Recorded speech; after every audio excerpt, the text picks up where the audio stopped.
century. Can you explain the feeling right after that, reaching the three figures mark? Yeah, thank you very much. Yeah, it's been a while since I scored 100 in T20 cricket, so yeah, it's just a relief for me. I've got a few 90s now, so it was really nice to get over the line, and just even more special getting that score 0 wicket down. In the first innings, we saw Rohit coming close to that mark, but we expected the pitch to favor the spinners. But the power play, you scored around 80 runs. How was it batting in the second innings?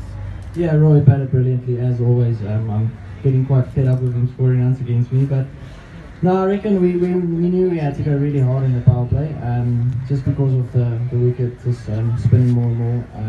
So lucky for us, we got a few sixes and a few boundaries early in that first 2 overs, and then the pressure was all on them, and they made some mistakes, and then we just capitalised on that. Chasing 171, the way you approached the innings, was it approach to uncertain the bowlers at first?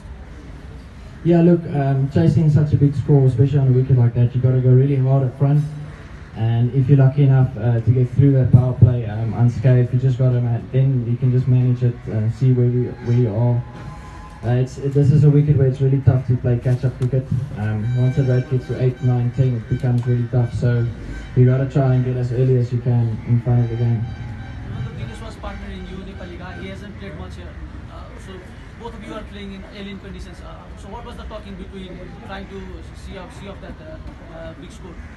Yeah, I think he batted brilliantly as well. He supported me nicely. I think we just said that as soon as it's in your area, you need to try and get a boundary. And then once he got a few, he just batted brilliantly. And then as the game progressed, he just knocked a few singles. And when it was in his area, he kept going, kept trying to look for boundaries. So his intent was always to try and score really quickly. And I reckon that's the way he really needs to go forward, because there's a really superstar in him. So I just think if his intent is there, he's going to be a really good player.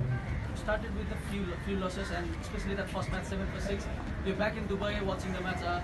What was how do you see the match? What was your reaction when the score was 7-6? Yeah, you don't see it. You don't see 7 for 6 often. I reckon that's the first time I've ever seen it. So no, look, franchise cricket goes that like sometimes. There's always going to be, I reckon, every team in a tournament like this is going to get a low score. If you don't, you've had a pretty good tournament, but that doesn't define you as a team. I think it's all about how you come back, and we've come back really strongly. So now we've got all the momentum coming back into our next game. From 7 for 6 to 176 for none, how do you define this journey? And you've made a comeback like nobody thought of. Yeah, look, I don't think we dwell too much on that. What's in the past is in the past, right? So we just wanted to make sure that we focus on this game. It was really important for me to tell the boys that we had to keep our positive intent. It's very easy if you're 7 for 6 and you get bowled up for 70, you lose the next game, to go into a shell, be a little bit scared. But we really needed to almost go the other way and express yourself even more, and see if you can turn the tables like that and get momentum on your side. And once momentum is on your side in cricket, things can really go nicely.